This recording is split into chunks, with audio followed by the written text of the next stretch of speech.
Bonjour à vous. Aujourd'hui, nous allons voir la leçon numéro 53, la procédure de mise en examen. La mise en examen est une procédure judiciaire en France qui concerne une personne contre laquelle il existe des indices graves ou concordants, rendant vraisemblable sa participation à une infraction. Elle est décidée par un juge d'instruction et offre à la personne concernée des droits spécifiques dans le cadre de l'enquête. La procédure de mise en examen, la première chose, il y a une convocation par le juge d'instruction. La personne est convoquée par le juge d'instruction ou peut être présentée directement après une garde à vue. Elle peut être assistée d'un avocat, bien évidemment.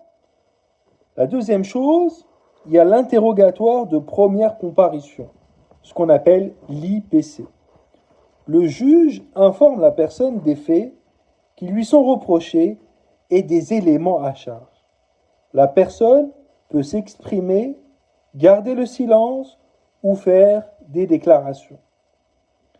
Troisième chose, la décision du juge.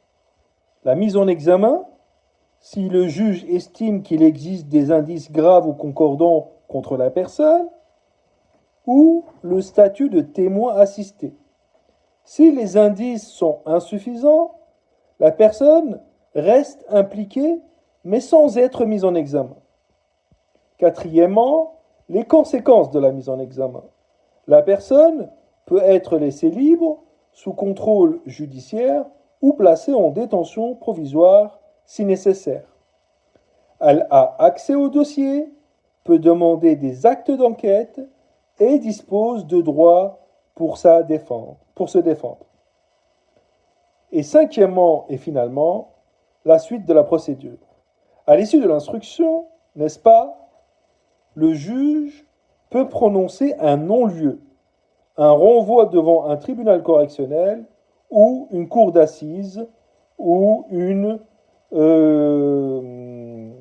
chambre criminelle, selon la gravité des faits.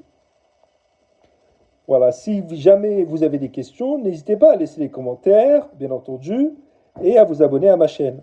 Je vous dis à demain pour une prochaine leçon. Au revoir.